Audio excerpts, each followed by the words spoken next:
Hello, welcome. Hi there. All right, wonderful. Welcome. Welcome, Lynn. Hi, Cindy. So glad to have you guys here for my masterclass. Just wait a couple minutes to make sure that it's connecting over to Facebook. And all right, I think we're connected. So, can you guys see the screen okay? Okay. All right, wonderful. All right, well, thank you guys very much for coming to Nourishing a Stronger Heart, my free first masterclass. And I'm hoping that it's just going to really help you grow in your knowledge and just kind of understand that you can control what you can control regarding your heart and your overall health. So, again, just a little welcome. Thank you for being here and investing time in your health, because your heart health matters, not just for you, but for all those that love you and care about you. And this topic matters because there's a difference between living and living well. And I think we all know people that are just living, right? They might have a handful of medications, they've got a lot of side effects, they feel lousy. Um, and then there's those that are living well. They're living life to the fullest. They feel well. They're active and engaged in life. There's a big difference between the two. So hopefully today's knowledge will kind of help us to grow more towards the living well. So heart disease remains the leading cause of death in the United States and worldwide. And many women are undiagnosed, they're dismissed, and they don't technically seem to know their true risk. So it's important that we educate ourselves and we grow in our knowledge about our true risk of heart disease. We're often told to just take this medication without giving any kind of education as to what caused the condition, our side effects of the medications that we're on, or just the symptoms that we might be experiencing. So our healthcare system is more reactive than it is preventative. So you'll start to have symptoms, you'll go to the doctor, and they're going to react. They're going to start to prescribe you a medication to help treat you, to make you feel better, versus preventative and helping you understand what caused the condition and what you can do to just basically start to feel well without medication. Um, there's also a lot of health confusion out there. I'm sure you guys are all aware of the many millions of diets that are out there, all the different exercise plans. It becomes so confusing. So hopefully we can kind of help clear up some of that confusion today. So a little bit about me. I am a faith-based health and wellness coach. I've been a registered nurse for over 20 years, and I am certified in plant-based nutrition. So shortly after graduating from nursing school, I started to show signs of early heart disease. And I have a very strong genetic history in my family of heart disease. And so even though I knew the risk that I had, I never thought it would actually happen to me until I started to see my labs come back and like, oh boy. Um, and it really didn't make sense because I was an avid marathon runner. I ate healthy. I pretty much ate protein like it was my full-time job. And it didn't make sense. And so I kind of wanted more clarity and I wanted evidence as to what was going on. And so I started to research plant-based nutrition and I started to make some lifestyle changes. And I started to see my numbers improve. Everything started to drop, my cholesterol and everything started to drop. And today I'm no longer at risk of heart disease, which is super exciting. um, so after years of watching patients just suffer and receive medication after medication, I felt called to start to help others to care for their bodies in a way that's physical, emotional, and spiritual, because really all three of those are connected. So there's three different aspects to my coaching: health, faith, and purpose. And it's because when all those three align, you get the whole person, you get their whole health, and they feel well overall. Um, so just a little disclaimer, I am not here as a doctor. I am here as someone who is constantly studying and learning and walking this journey alongside of you. Um, I do care deeply about serving you, and I want to see you grow in your health and your faith and your purpose, because that's living well, right? So again, a little disclaimer that this is education only. It's not medical advice. Please work with your healthcare provider for any kind of personal decisions. And I want to make it very clear that I am not against medication. Medication is life-saving, and it is there for a reason for those that need it. But I also kind of want to educate and help those that see that there's other options out there that you can try to augment to help your health overall. So today is not about overwhelming you. It's just to equip you to kind of see what else is out there, and rather than just going and seeking medication only. But again, not against medication. It's very useful in many situations. So what are we going to learn today? Well, we're going to learn why heart disease is the #1 killer and what's really happening inside your arteries. We're also going to discover 3 different food pillars that are going to help overall support your heart health. And then you're going to have a simple starting plan. So the problem, heart disease is the leading cause of death worldwide. And it builds silently over decades. You don't even know what's going on a lot of times. But nearly 50% of adults will have factors like high blood pressure, cholesterol, obesity, which is all contributing factors to this. 20% of heart attacks show little to no symptoms, and women are twice as likely to die from heart attacks than men at the same age. So that's alarming to us as ladies. We need to be paying attention because we're twice as likely to die from heart attacks, because I think it's just undiagnosed, we're dismissed, and yeah.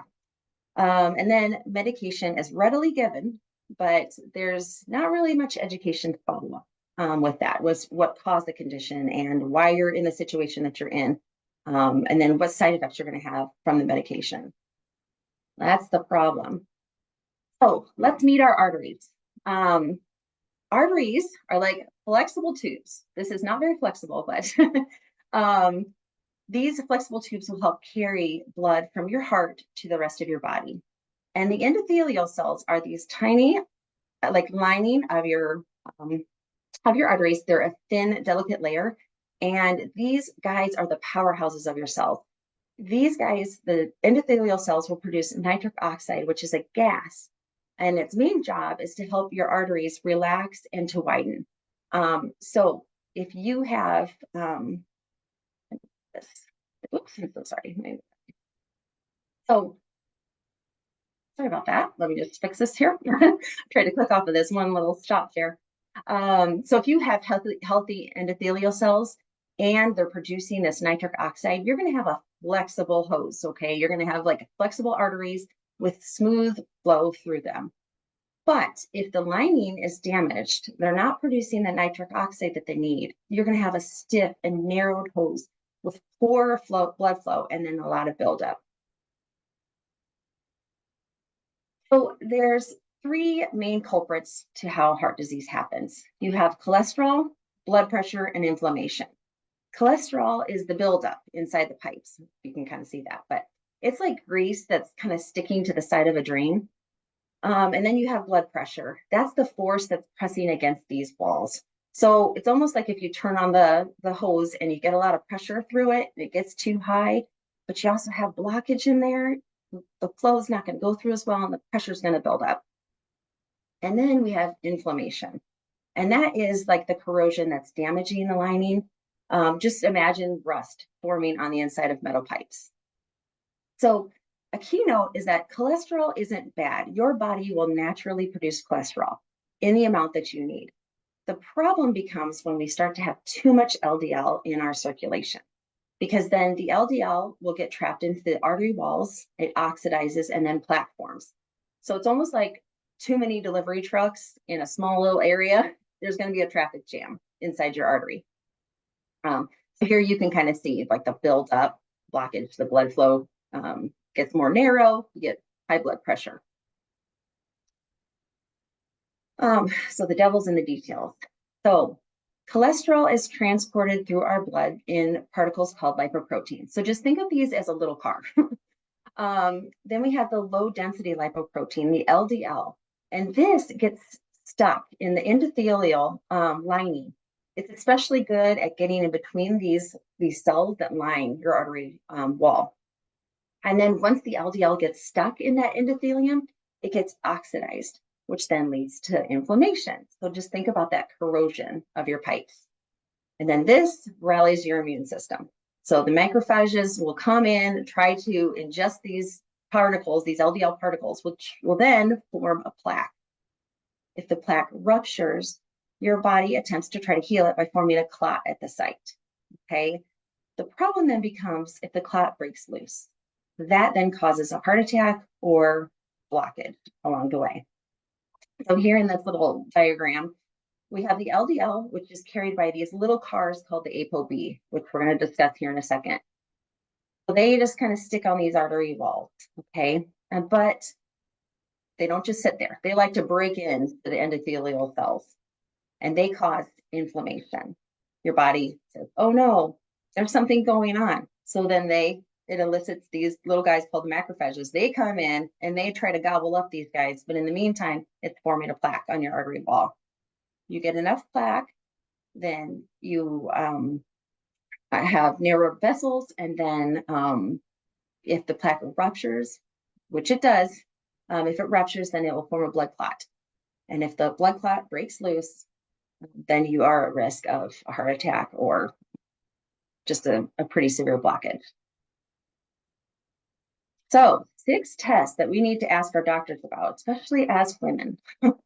Number 1, the lipid panel. You guys are probably all very familiar with this. It's the LDL, the HDL, triglycerides, and just total cholesterol. And these just kind of help give a deeper look into your overall heart risk. Then you have the LP little a, the lipoprotein A. This is a sticky type of bad cholesterol that can clog your arteries. And this is mainly genetic. There's not much you can do about this. I have a very high lipoprotein A, unfortunately. So not much I can do about it. It's a sticky type of cholesterol. It's pretty dangerous. But there's other things that we can try to do to help our overall heart health. Number 3, you want to ask about an inflammation marker called the CRP. This just kind of measures how much inflammation is going on in those blood vessels. And that plays, obviously, we just talked about, a big role in your heart disease risk. Then we have the coronary calcium scan, and this is just a CT scan. It's quick, it's easy.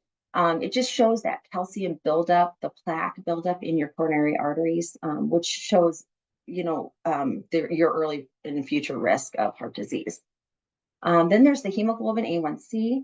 This measures your blood sugar control over a period of 3 months, and it just, with obesity, diabetes, all of those play a risk in your overall heart health risk of heart disease.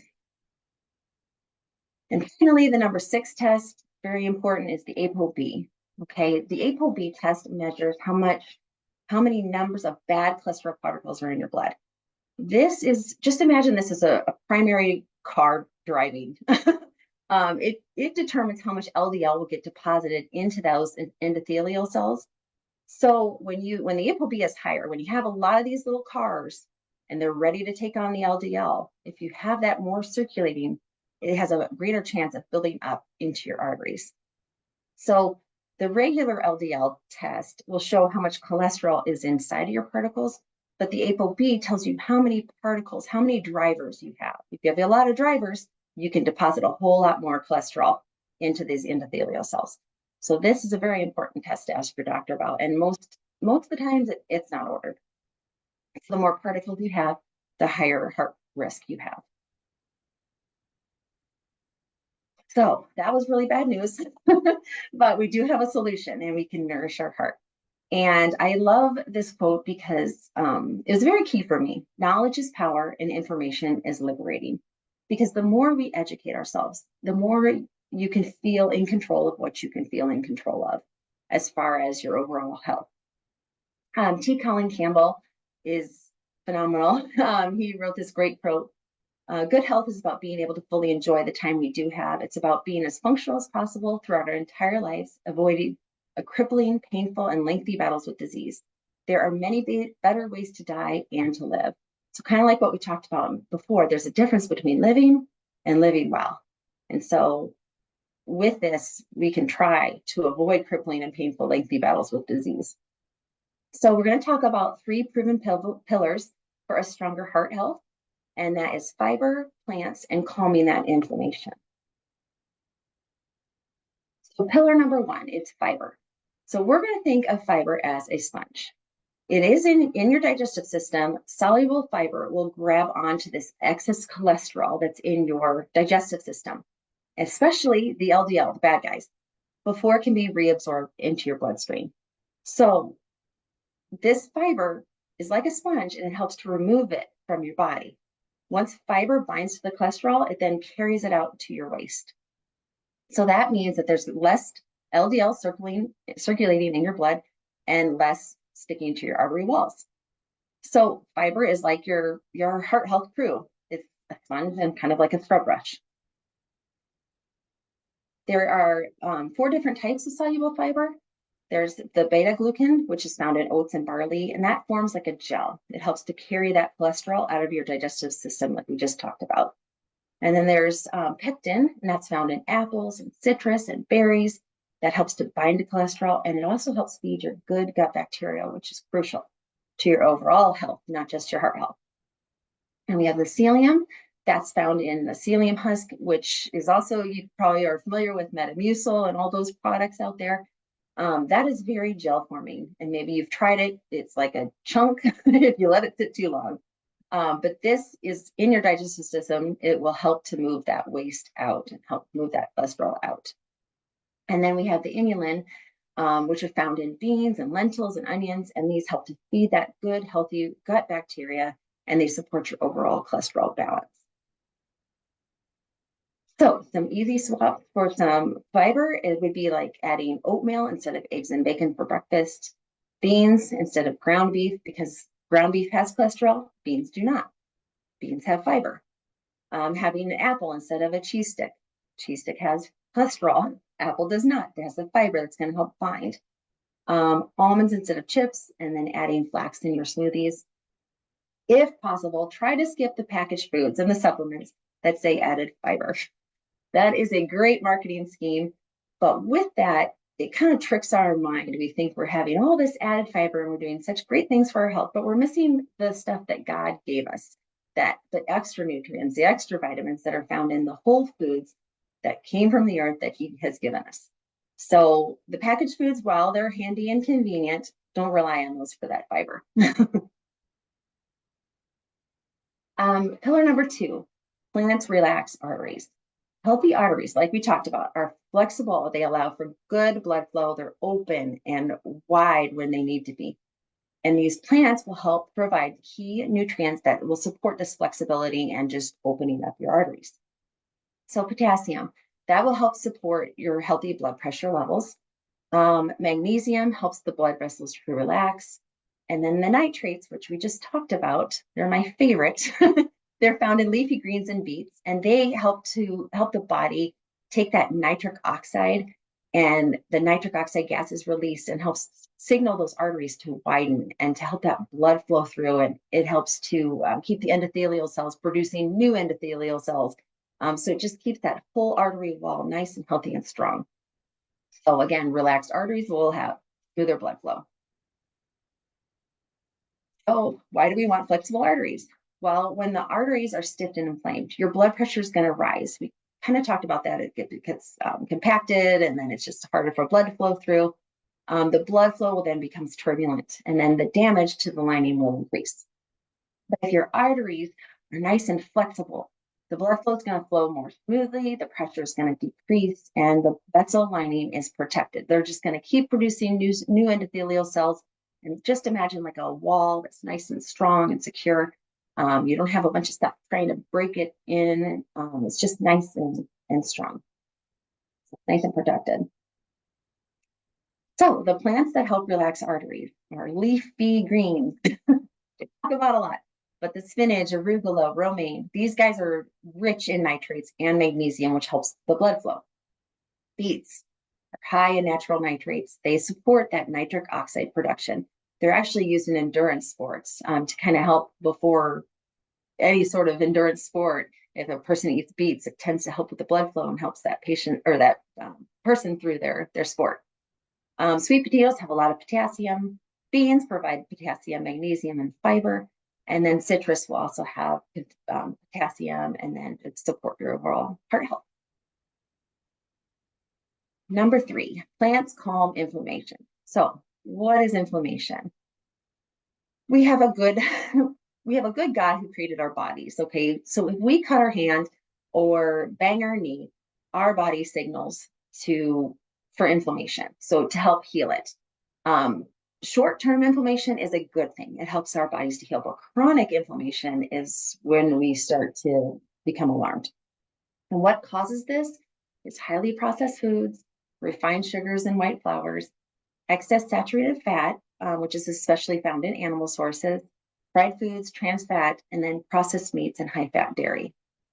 And then these foods will increase oxidative stress, disrupt your gut health, and then activate those inflammatory pathways that we just talked about with your vessels. So what calms the arteries? Antioxidants, polyphenols, and omega-3s. Antioxidants are found with berries and the leafy greens. The polyphenols are in the colorful fruits and vegetables that you see in the produce section when you walk into the grocery store, and it's just a rainbow of colors. All of those colors are the polyphenols that are just helping to calm inflammation as you eat them. And then turmeric is a natural known anti-inflammatory. And then we have the omega-3s, chia, flax, and walnut. Those you can pretty much add to anything. Just to add a little extra omega-3 to help calm any kind of inflammation in your body. So corny little poem, some simple changes you can make today. Eat your greens, eat your beans, avoid your meats, eat your beets, gobble your berries, don't forget the cherries, and watch out for saturated fat. Build habits that last. So just in summary, we learned that the problem has 3 main culprits, okay? We've got the elevated LDL cholesterol, we got a high blood pressure, and we have that chronic inflammation that's going on in our body. But the solution is exciting. It's something you can control. You can increase your fiber to help remove that cholesterol from your body. Eat those greens to help relax those arteries, produce that nitric oxide, to encourage more endothelial cell production, and then just eat plants to calm inflammation.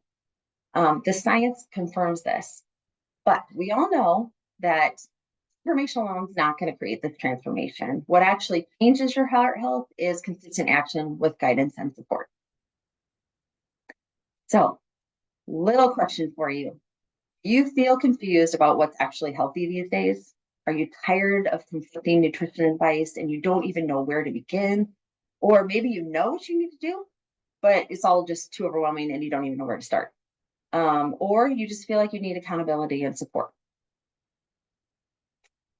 So there's a big difference between knowing and doing. Most people know what they need to do, but we lack clarity, we lack direction, and sometimes we lack a starting point. So consistency comes with clear plan, accountability, having community, changing those mindset and those beliefs that you have, those limiting beliefs, and then just some faith-centered encouragement. And that's why I shifted my focus and created something deeper. So I have a Plant Empowered program. It's a 5-month faith-based centered program that's going to designed to help you improve your health with confidence. It's going to help simplify the plant-based nutrition. And I know it's very overwhelming to begin with, but just one step at a time, it's very, very doable. It's going to help you stop second guessing your food choices. It's going to help build sustainable habits that last.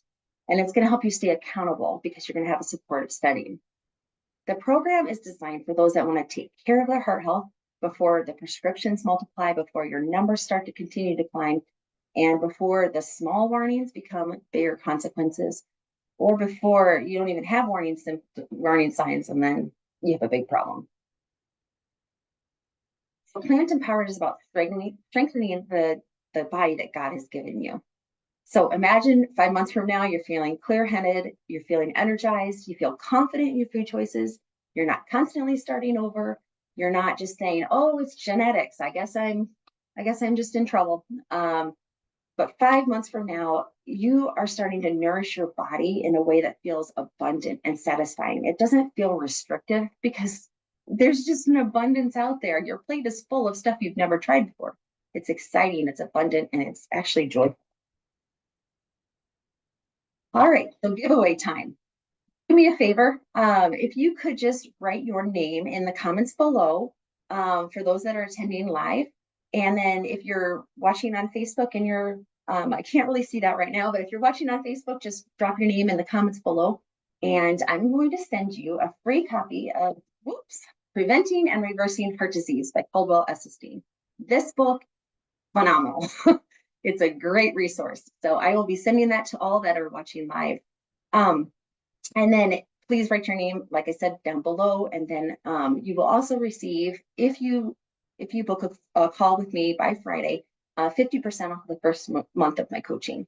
So again, just drop your name below in the comments and you'll receive a free copy of this book and 50% off of coaching for the first month if you sign on for a discovery call by Friday.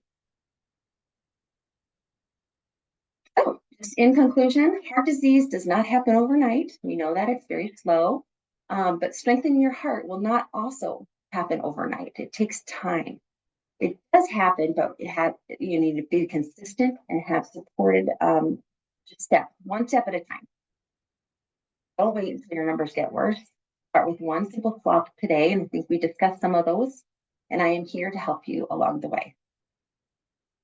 So thank you so much for your time and attending this masterclass. I hope it is helpful. Again, I am just here to serve you. So if you have questions, you can reach out to me at any point. Direct message me on Facebook. You can email me. I will also put in the Facebook post just other ways that you can contact me through the website and things like that. But just wanted to thank you for your time. I know you guys are all very busy, but I just appreciate you being here for today. Have a great day, guys. Thanks, Nicole. Thank you. Thank you. Thank you.